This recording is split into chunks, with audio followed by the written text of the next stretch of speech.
Good morning, everybody, and welcome. Today, we're doing a presentation where we're just looking at what we've been seeing happening in terms of the London economy and the UK generally, in light of the general election which we had in July. I'm delighted to be today alongside Sam Hurley. Sam is Operations Director of APSCo, and I'm going to start by saying thank you, Sam, for being here. You're really welcome, James. Lovely to be with you. I'm looking Yeah, forward to lovely. it. Lovely. And look, if you haven't heard of us or if you aren't familiar with us, we're data publishers, and what that means is that we're every single day we're monitoring sites for change, we're identifying jobs being published, and we're providing the data both in terms of daily email notifications, and then we're also powering an analytics environment for our clients to create reporting, and that then just helps you with forecasting, opportunity analysis, streamline BD, and effectively just helps you with your strategy and planning overall. And just a quick comment in terms of the presentation we're giving today, all of the charts that you'll be seeing have been generated from this environment. We've been going since 2006. We've got lots of lovely clients. We say thank you to all of them. Thank you very much, clients. And we also publish lots of insights. APSCo, we've been publishing insights with for, God, Sam, what, 10 years? Yeah, I would say definitely. Yeah, at Wow, it least feels a long time, and we it publish with does. APSCo trends looking at what's been happening nationwide, but also the regional breakdowns. And APSCo, just because there might be one or two people here who aren't APSCo members, do you want to just give a quick rundown in terms of how you work as an organisation? Yeah, absolutely, James. Thank you. Yeah, so we are the Association of Professional Staffing Companies. So that's APSCo. We're a trade body. We're a global trade body now. We have APSCo UK, which is our most established business, but we're also in Germany, in Singapore, and in Australia as well.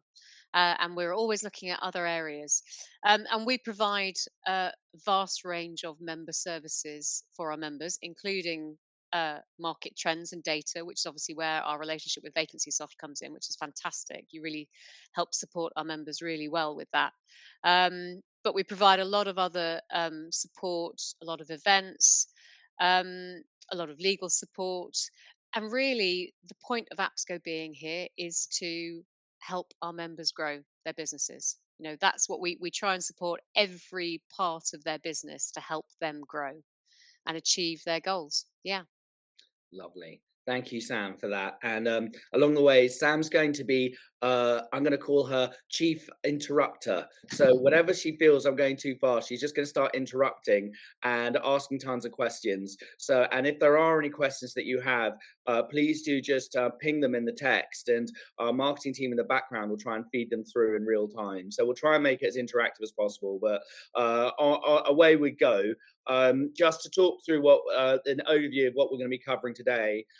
So just quick, my background's economics. So I studied economics at Manchester Uni a long, long time ago. But so what I'm going to do is I'm just going to give a quick macro overview and just try and translate some of the jargon you read about GDP, interest rates, forex, balance of payments, all that blah blah, and just try and translate it through into what it means for the recruitment industry. We're going to have a look at some of the key indicators, VC funding, what's happening there, and why is that important. Also, one of my favorite bellwether stats is corporate recruiter vacancies, because obviously where that has a direct, what companies are doing in terms of their internal recruitment has a direct correlation to their plans for growth. And then we're going to do a quick London overview. And then for the presentation today, because we're very much focusing on London, we've picked some of the areas which are particularly interesting within London, what we think anyway. So that's financial services, finance, law, HR, marketing, and then we'll finish up with technology and fintech. So without much ado, gonna crack on. This is quite a busy slide. I'm going to apologize for that, but I'm just going to try and quickly just talk you guys through all of this. I'm going to start with GDP. So GDP is something we read about in the papers, and it's something we think yes, it's got to be a good thing that GDP is going up. The reason why we're seeing so much drama around this budget, though, and this is a really important stat, is that for the UK to have the GDP as a share of national debt stay the same, we need GDP growth per annum to be at 2.5%. anything below 2.5%, and it means our debt as a share of GDP is going to grow. And the big concern is that if the GDP debt ratios continue to grow, not only does the size of interest and debt we have to pay go up, but there becomes an increasing chance that people just don't want to lend us money. So that then triggers interest rates going up. So when we're looking at interest rates, we can already see that interest rates are relatively high by a 10-year horizon for most of us who have been used to hyper low interest rates. Now, the next review is on November 7. There is speculation the interest rates are going to come down, but it also depends on the budget. We all remember Trustonomics and what happened there. We've got this budget coming up in a week's time, and there's a real danger that if they don't say the right things, then the markets get spooked. Hopefully, they don't make that mistake.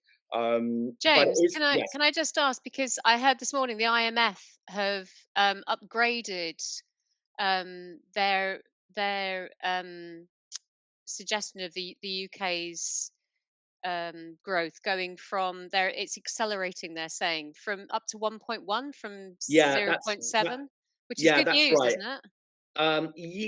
Definitely good news that there's been an upgrade. I'm gonna say this. There's two different things we need to look at. Well, three different things with GDP. The first is obviously, is it positive or is it negative? And the fact that it's positive and it's seen to be getting bigger is good news. The second thing is GDP per capita. So what that means is what's the GDP in relation to individual people? The GDP per capita is actually going down. And that's the thing which isn't being widely reported. But what that is that's the reason why if you go and you try and get an appointment with your doctor, or you read about the crowding in hospitals or schools or anything else, GDP per capita going down directly translates to challenges in public services. And then the third thing, obviously, I talked about is that anything below 2.5% means that our national debt is increasing. So the GDP going down, does that mean as a country we're getting So yeah, yeah, so less GDP per we're capita, getting less productive as a uh, country GDP per per capita. person? No, that's just massive immigration. I Oh, mean, I'm right. not even trying to Oh, be okay. political. We've seen unprecedented levels of immigration, and and that does create an increase in GDP because there's more people, which means that we're producing more as a result. But it does come at the expense of the per capita data. Yeah. Cool. That makes Um, sense. I don't like, I'm not even being political. That's just No, no, straightforward. no. It's Um, interesting. Yeah. yeah, and then the other side as well is, and when we're looking at the unemployment and the inflation, and this is the other thing. So the Bank of England will be looking at the inflation. CPI inflation will give them that'll be one of the things they test and assess. So CPI inflation at 2% is what they look to keep it below. And there is speculation it will drop below 2%, and that will then result in better, then bring down interest rates. But the key point here is that when we're looking at inflation, this isn't talking about wage inflation. Now, wage inflation is still trailing quite high, to above 5%. There's a latest data on wage inflation. And so there are concerns in the Bank of England that if you reduce interest rates, the wage inflation is just going to trip inflation overall. So for now, probably yes, interest rates will come down, but that's one of the reasons why they're not coming down faster. Um, with the unemployment data, this is one of the ones, one of those little secrets which you learn at university. The UK uses a completely different legal framework for measuring unemployment to pretty much any other country in the world. We can thank Thatcher for that one, and Major. And so as a result, the UK will always record lower unemployment than pretty much any other country. So when we look at the UK having lower unemployment than the US, it's worth bearing that in mind. Okay, because Um, our unemployment levels are coming down as well, aren't they? Aren't they down to about 4% Yeah, now, or exactly, on this something slide, like that, aren't they? 4.1%. And Yeah. that's the real issue. The issue is the way that we record unemployment means that we have a separate category which is to do with people being economically inactive but not unemployed. Yeah. Which is that to me, for me, is an oxymoron. But the other one which worth bearing in mind is that within the 18 to 24 bracket, we have record numbers of NEETs, which stands for not employment, educational training, and there are real issues as well to do with basically the number of economically inactive people are now at record levels. which is again something like 21, 22%, something like that, Yeah, isn't yeah, it? I it's that it's kind of really number, isn't high. it? It's really high. Yeah, it's really Yeah, high. So yeah, that's why when I show you this data and we say, yeah, superficially, yeah, you know, as GDP growth, that's good, but you know, there's a caveat there. We look at interest rates, yeah, they should be coming down, but let's talk about wage inflation. We look at unemployment, it's low, but what are we counting? Um, and so ultimately, I think the best indicator with economic data is forex, foreign exchange. yeah, This actually tells you, in terms of global capital, in terms of global capital, what do they think? Who's doing a good job? You know, what I've done here, therefore, is I've done a very quick comparison between October 1st last year and this year. And what we can see is that the pound's got stronger against both the dollar and the euro, which is good because that then helps with inflation because we import so much. So by driving down, by the pound getting stronger, it means that imports get cheaper. And the UK has proven to have a relatively inelastic export market in terms of how we export services. So devaluing the currency doesn't really help our balance of payments. So we're actually better off having a stronger currency as a country. So I would say yes, we're looking at the economic data broadly. It's like a plus, but with lots and lots of concerns, namely around needs and economically inactive people, GDP growth not being fast enough, and that then's the precursor into where I'm going to go next. Sam, do you want to throw anything else in the mix before I Well, move on? 'Cause I know I was that's a just going to lot. say, but Just I might be packed in in. there. I might be interrupting what you're all talking about, what you're about to talk about. But I think it's interesting because to me, it seems one of the reasons why that we've got a labour market that is stagnant, let's say, and end clients who seem the whole process has got slower. They're much more cautious about engaging people or employing people is because of wage inflation. I think that's one of the big issues. And of course, you've got employment levels coming down. Although I didn't know the bit about the way we measure unemployment, but you've got unemployment levels coming down. You've got this wage inflation staying about the same, and I think it's still causing a lot of concern in the market, or some concern, I should say, some cautiousness in the Mm, market, yeah, which yeah, is interesting. absolutely. So moving on, I'm just going to show you this one. Now, this isn't our data, hands up. This is PitchBook. PitchBook are a very reliable data provider for VCP funding. And there's no way to say this positively. Q3 has been a shocker. So both in terms, so this is looking at venture capital and private equity investment into companies in the UK specifically. And what this table is showing is the volume of deals and the value of deals, with the value being in £1 billion. That should be sterling, for context. And so what we can see is that in practical terms, Q3 significantly lower than Q2. And basically, other than Q1, which was also quiet, it was one of the worst quarters over a 3-year horizon. Why do you Um, think that is, James? What's happened in in well, Q3? yeah, I mean, look, Are they worried about the budget or? well, I mean, I think you kind of look. I think that what happened is that um, there there's three different things to think about here.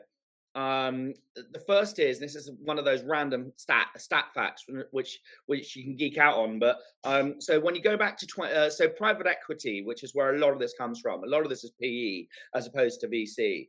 Um, so private equity, the way that private equities work is they basically go and get funds. They build funds from sovereign wealth funds, from asset managers, whoever, and then they promise returns. So with the funds they generate, they go and invest into companies, but they're doing it on 5-year cycles, right? And so what happens is that when you're looking at the 2020 funds that were basically pulled together, about 70% of the companies within those funds have yet to divest. And big reason that's because of the pandemic, which has slowed business growth down over the period. So a lot of these companies they've been holding on, trying to squeeze and push. So what you would have seen when the Q2, I think, and this is my opinion, is you would have seen the underlying long-term trend over the next, well, short midterm trend, which is over the next 12 months. We're expecting to see a lot of PE transactions, and that's because they've got to divest their holdings. But at the same time, we've also got the issue to do with the current budget coming up. And there have been concerns amongst the community around carried interest for private equity, changes in non-dom rules, etc., which, and obviously capital gains tax changes, which have the potential to be a dampener for this community. Mm. And so I think that there is an element of Labour won the election. Their plan's been quite well signposted, and so people are just kind of saying, okay, well, let's just see exactly what this government's going to do before we do anything. Fair enough. And but increase, just because I'm trying to look on the positive side at the moment, increases in PE transactions is going to be, is a good thing, isn't it? A good thing for our market, Oh, particularly the 100%. recruitment And market. yeah, no, absolutely. And look, the UK, once again, going on the geek economic stats, the UK runs a balance of payments deficit. So what that means, quite literally, is that we are importing more than we export, and we either have to borrow the difference or we have to make up the difference through capital transfers. Capital transfers, therefore, are companies being bought, or by international companies, or companies having VC funding going into them. Yeah. So the more that we are able to do through PE and VC, then the less impact there is through the BOP being repaired through debt, which means that we can keep interest rates lower. That's just the geek speak there, but that's the All macro makes sense to explaining the me. financial flows. So put another way, if no PEs, no VC want to put any money in the UK, then our balance of payments deficit means the only way we can make it up is through borrowing. And if we're running around to everyone saying, hi, we need to borrow money to repair our BOP, the amount people charge us in bonds goes up. Yeah. Yeah. Makes sense. So we definitely do want to make the UK as an attractive country as possible to invest into. I think that's the headline, which is Let's why hope Labour think that as well with their new well, budget. yeah, and Rachel Reeves works at the Bank of England, so she should know this stuff. So I'm not too worried. I think there's a lot of like, if I can say this, I think given her track record, I'm expecting her to just be fleshing out the worst up front through the PR, and then when it actually happens, it won't be that bad. But that's my Yeah. opinion. But we'll see. Fingers crossed. Um, Look, this is another one which I think is a really interesting little weather vane. I mentioned it earlier. Now, what we with obviously businesses, corporations, what you see happen is that nearly all mid to large size businesses in the UK have internal talent teams, even if it's just one or two people, mainly to obviously try and get the savings of just scaling up recruitment teams. And what's interesting, therefore, is looking at how companies are recruiting for their internal talent teams, then is an indicator into what their growth plans are. And for me, if we're looking at this, what's obviously really interesting is the slump that's happened since 2022. But once again, a little bit of a positive in that in terms of this year so far, we are seeing this is only 9 months of data. Remember, guys, this is January to September, so we would expect that 2024 sees more internal recruitment vacancies than last year, albeit only by a very small amount. But there is some more caveats here. This is very London centric. This is a London centric chart.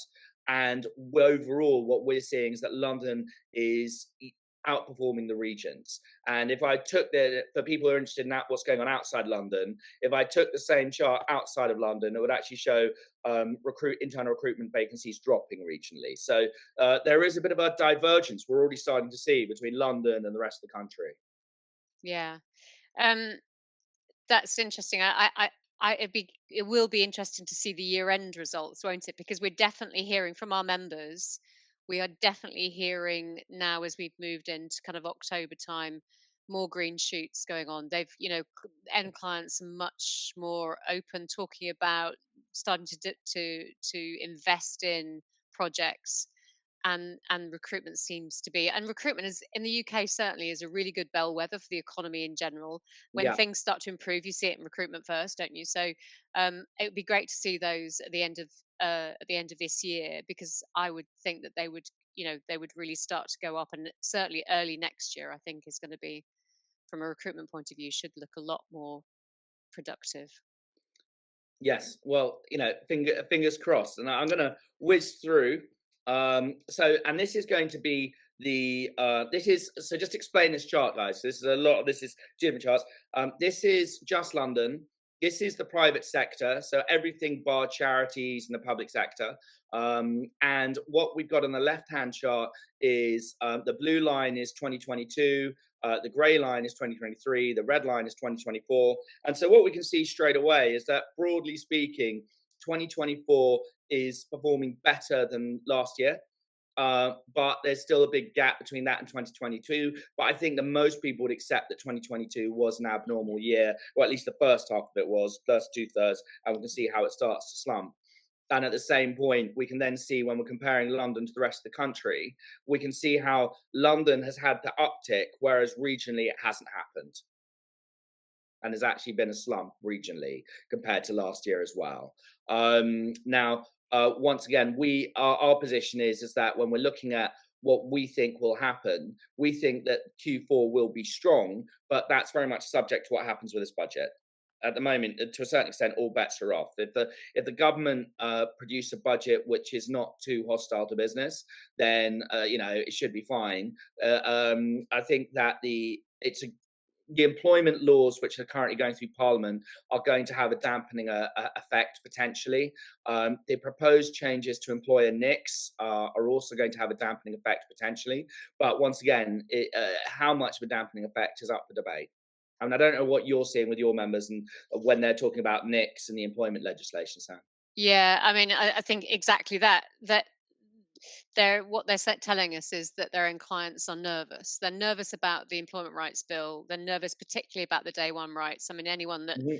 listens to the news, the radio, will have heard a lot of small businesses, particularly, being very concerned about day one rights, sick pay, and things like that. I think the NICS is a worry as well. Um, I think it's a worry as well, particularly when you're in a marketplace that doesn't feel able to increase its costs to its Hmm. end clients. And all recruitment, probably our members certainly, are talking about, they don't have the margins to weather these storms particularly well. So it is going to make the cost of employing people more expensive, or engaging people more expensive. But I'm with you. I think we are going to see a real a real uptick next year.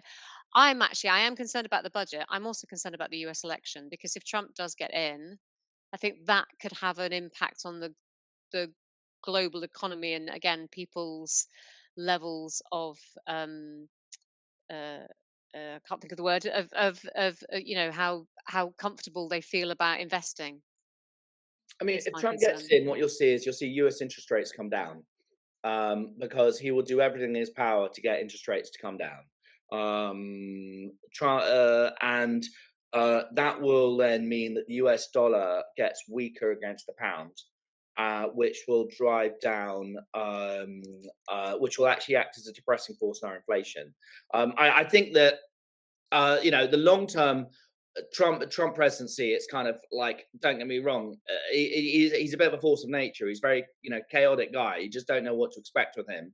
But I think the way that he kind of, if you're reading from what we've seen from his last presidency, his view is we got to get his like assessment of his own ROI is what's happening with the share prices. Our company share price is going up, and he's going to do a lot to deregulate the stock exchanges, and he's going Mm, to try and make that happen. That could actually also then, on the flip side, create more of an issue for London Stock Exchange. But you're really it's yeah. very hard to speculate too much there. Yeah. You No, just have to wait and I see. agree. I mean, I'm thinking less financially and more around global stability. And you look at what's happened from a global point of view in the last couple of years, and the impact that it's had on the global economy. And obviously we're part of that. But no, I agree with you. I am concerned about that. But I think you're absolutely right. I think that if Labour get this first budget since 2010, their first budget since 2010, if they get that right, then it could be really, really good news. Yeah, they just don't have to get it too wrong. That's where I'm at. Just not too wrong, not too Yeah. bad. Yeah. Yeah. Great. Moving on, since we're talking about the budget, feeding straight into accountancy. And look, I'm going to blitz through these slides. I'm not going to spend too much time on them, but I think the key headline here is that tax is the standout area. And to give you guys an idea, tax vacancies are up 23% on last year. Um, and that is huge. And in fact, I think it's something like in March or April this year, when the combination of the Labour Party becoming clear, the Labour Party were going to be coming to power. We've seen just record numbers of hiring vacancies for tax advisors across the spectrum, behind net worth, private client, inheritance tax provision, planning, etc. Like anything, policy does not operate in a vacuum, and the government have made it clear what their agenda is, and business and people are adjusting and adapting. We're seeing record number of millionaires leaving the UK, and the professional advisors along the way are trying to help their clients pay as little as possible. Um, don't really have too much more to say on that one, but I mean, I don't know if but for our clients who are tax recruiters, I also find say this: they're having a very, very good year. which is good. Some sectors, it's nice to know that there are sectors that have weathered the last 20 months really, really well. Yeah, I mean, my tax clients are literally having the best year ever. I mean, Excellent. that's what I will say. But I'm going to zoom New on. market then for some people. Yeah, maybe. Yeah, I mean, but just give you guys an idea. This is just talking about qualified finance vacancies. You're looking at people like PwC. Over half of all their vacancies for qualified accountants for tax people. Wow. Yeah. I mean, It's that's really the scale. interesting. I mean, that That, is really interesting. So if you're a recruiter watching this and you're, you know, necessarily even have to be in the accountancy market or the financial markets, but you're looking at new sectors to move yes. into, this might be a possibly an Well, yeah, I interesting mean, one. if you can think about how if you can get the right consultant to lead the desk, because Yeah. tax is a niche anyway. You Yeah, don't need to kind absolutely. of, you just need to have somebody with a good few Yeah. relationships with some of the big four or something, and go from there. So I'm gonna now this looking at the rest of the accounting finance pictures, this commerce and industry. Um, and once again, we're seeing this same narrative, which is that London's picking up, but regionally we're seeing a decline. The other narrative, which I think which we'll see as well, just from reading the news, is that actually we're seeing a noticeable decline in retail and consumer goods and services. These companies are contracting in their vacancies across all departments, and that's evident just in finance alone. So finance vacancies into retail are down over 5%, and in contrast, in tech, it's up over 20%. Um, Similarly, looking into next year, given the government's budget, we're expecting real estate to be a real growth area as well, specifically because of the plans on the housing construction Construction. record Yeah. build targets. Yeah, we've got construction down as one of the ones to look out for the future with what the Labour government's talking about. Definitely. Yeah, Do you yeah, think as well regionally things might get because obviously Labour government again have been talking about skills shortages. They've got a skills agenda, and they're looking at that from a regional point of view. They're obviously with the regional mayors that they've got in place as well, and to try and build. You know, we're having a lot of discussions regionally with local government and government about the skills agenda, skills shortages. yeah. I mean, the challenge is that policies are great in principle, but they take a decade to manifest. Mm, Because realistically, let's say you're talking about where our issue is, it's like something like, you know 8% or 9% of university graduates graduate in engineering. You compare that to Germany, it's like 17 or 18%, or you compare that to Japan, it's around the same. So actually our biggest issue in the UK in terms of skill shortage is actually engineering, by mm, far.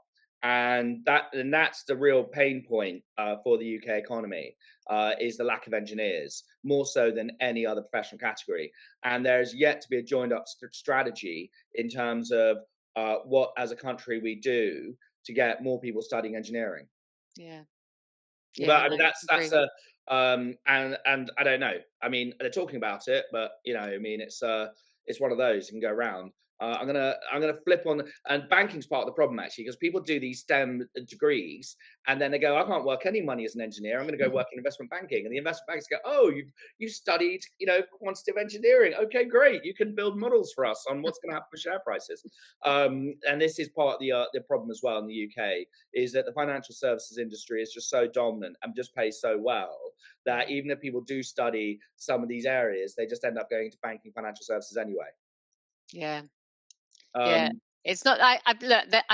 like you say, there's no one quick answer to that the whole skills issue that we've got, and it's been coming. It's not like it's new; it's been coming on for the last 2 decades. But I'm hoping that Labour are going to come up with some strategies or ideas that start to begin to chip away at it.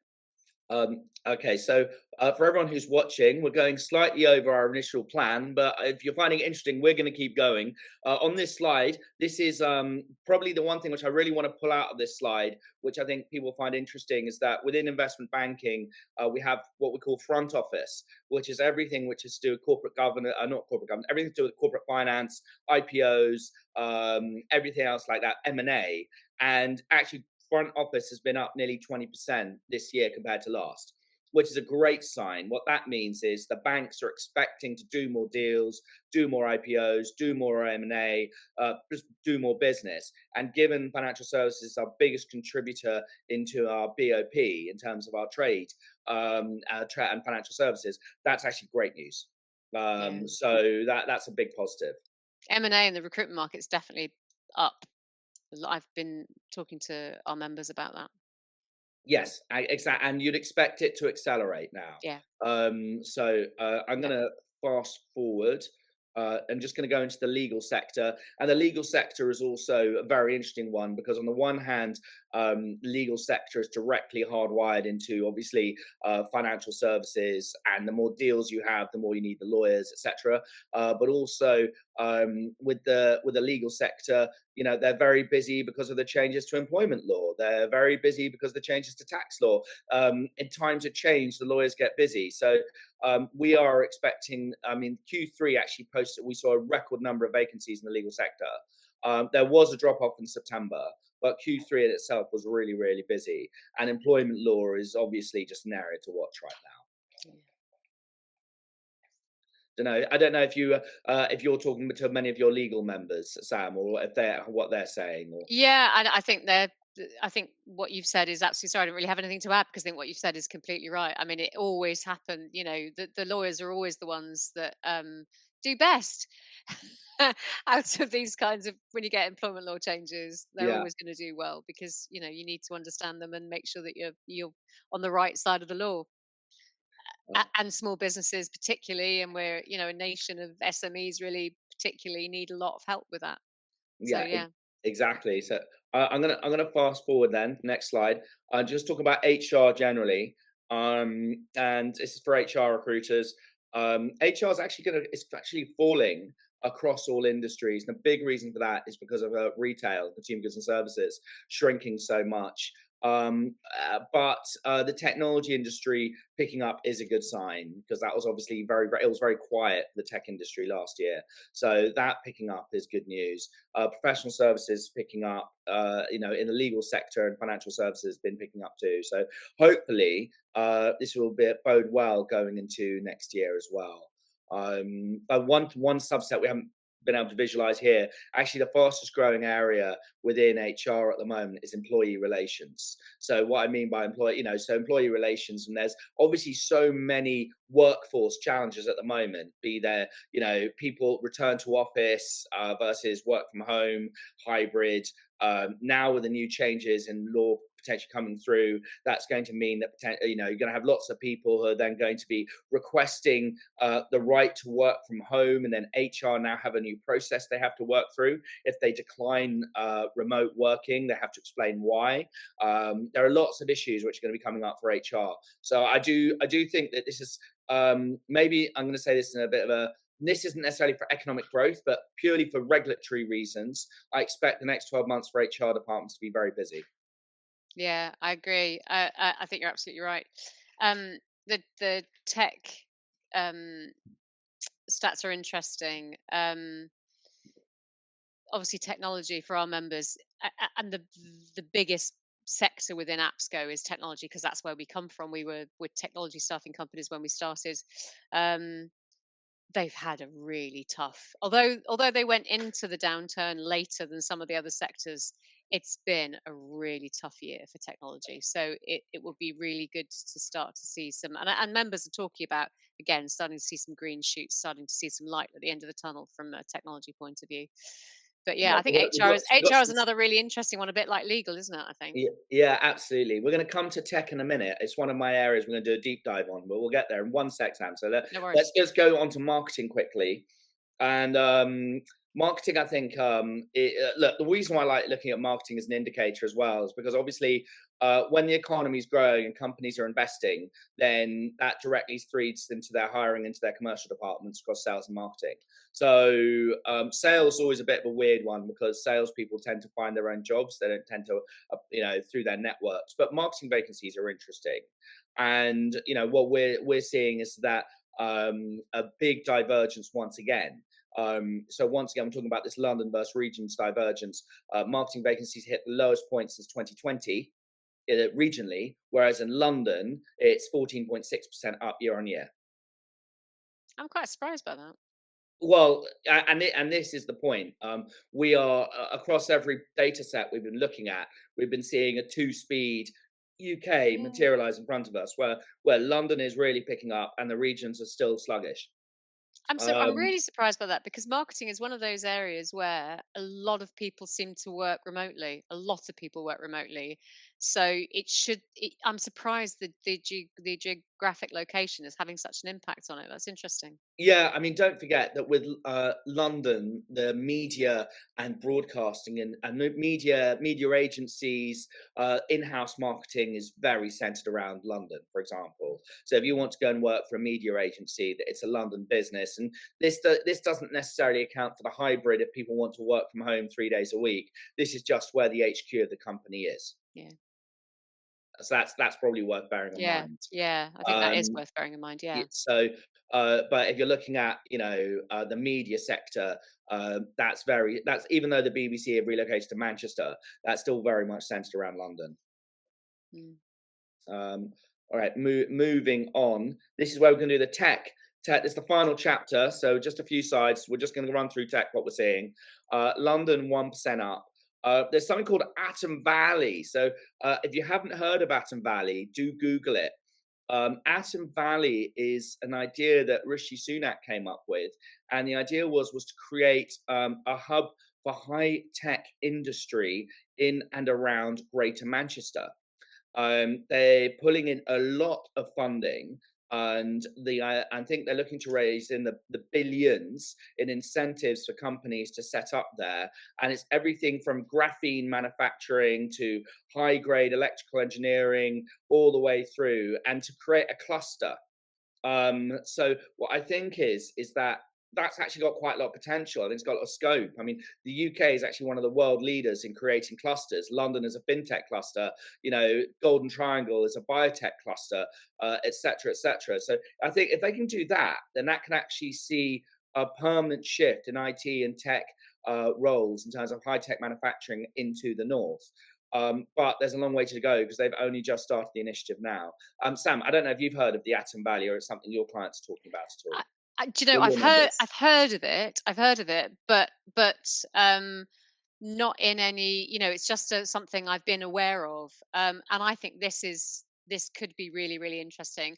I wasn't sure whether the Labour government were going to go ahead with this investment, but if they do, I think this could be.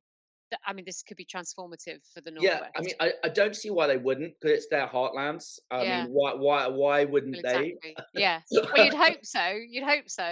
And I think this fits in really nicely with this regional theme that they've got going on, this regional communication development that they've got going on in terms of skills. So I think it could be a really, really big positive for our members because we've got a lot of. I mean, it doesn't really matter where you're based in terms of where your office is in the Yes. UK as a tech recruiter, but we obviously have a lot of tech recruiters in the northwest, particularly. So I think yeah, Yeah. this could be really promising. And APSCo is talking to the government about this. I know that we do a lot of lobbying with the government, and we are discussing this with them. Fantastic. I'm going to move to the next slide.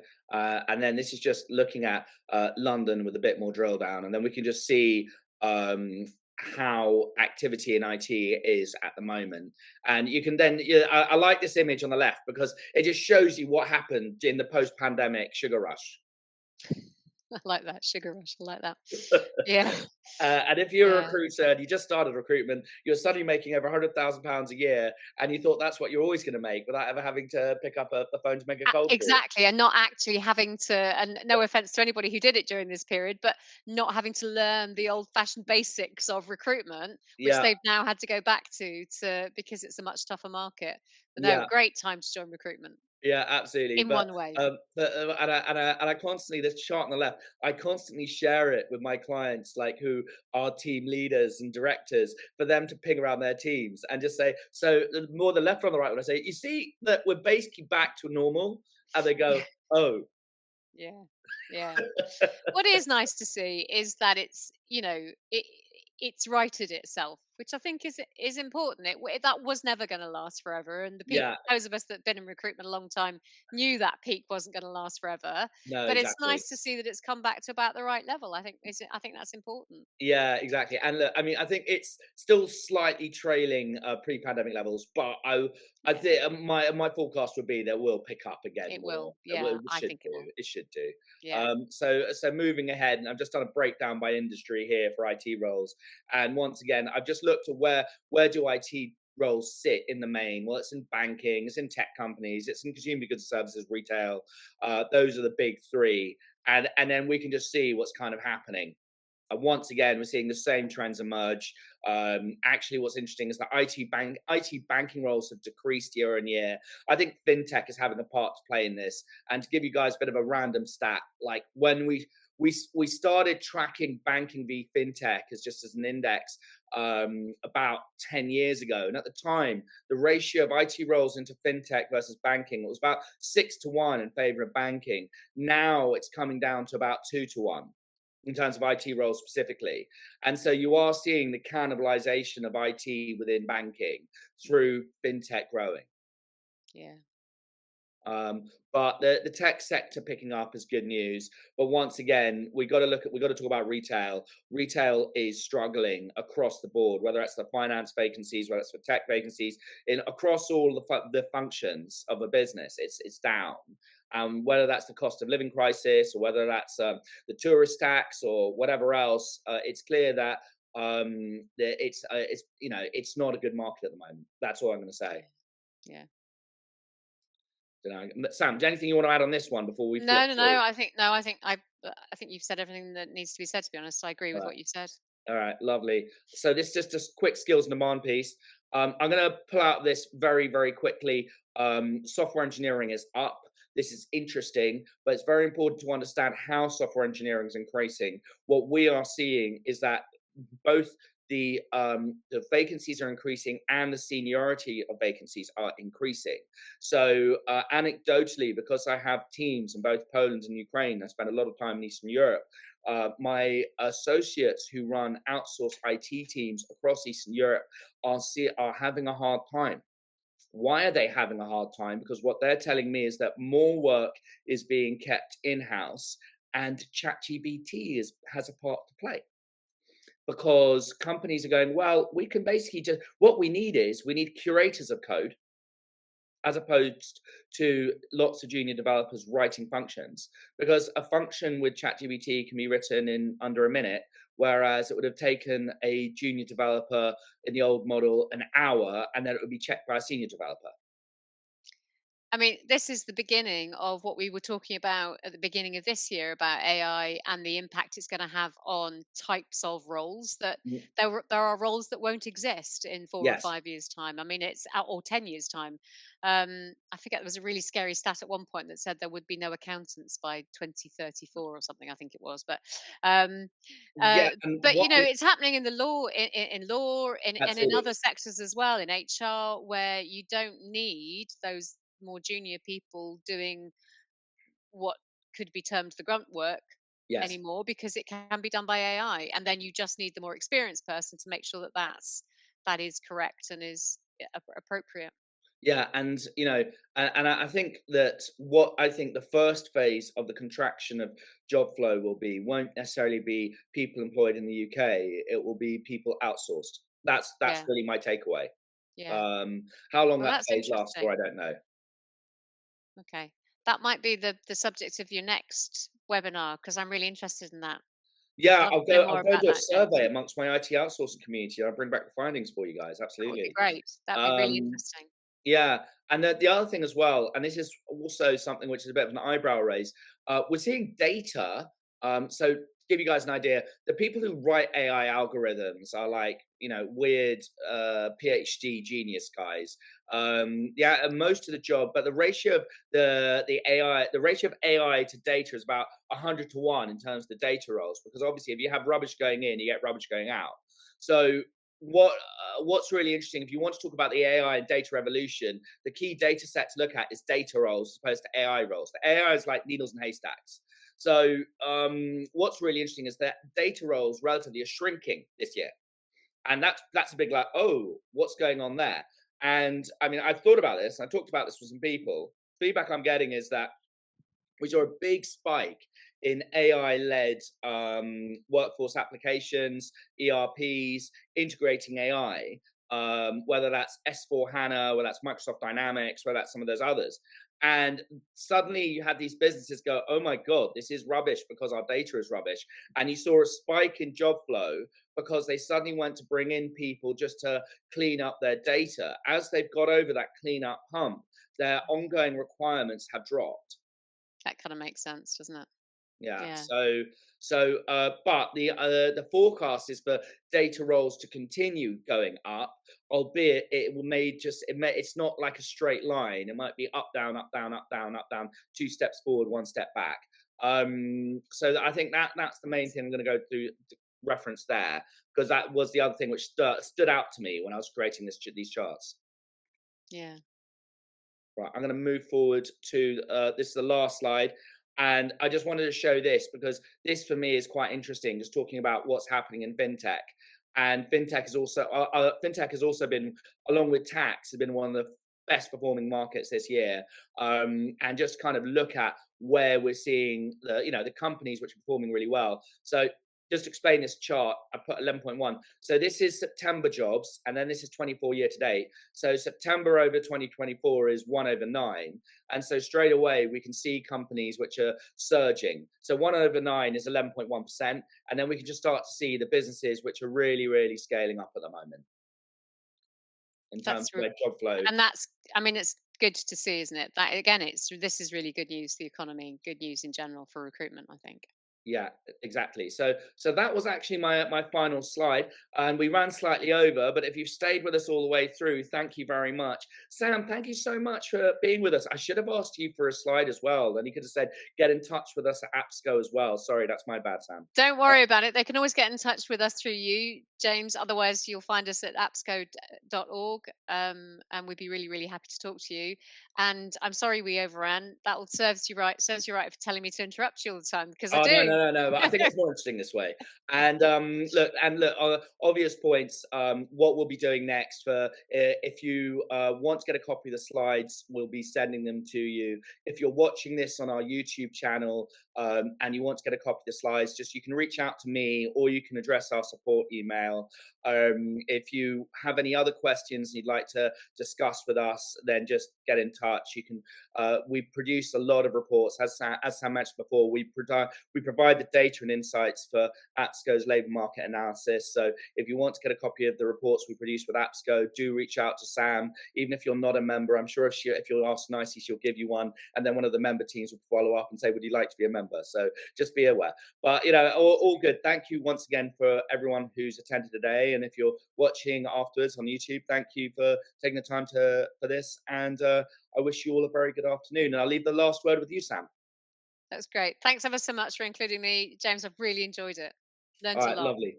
Lovely. Thank you very much, guys. Cheers. Bye.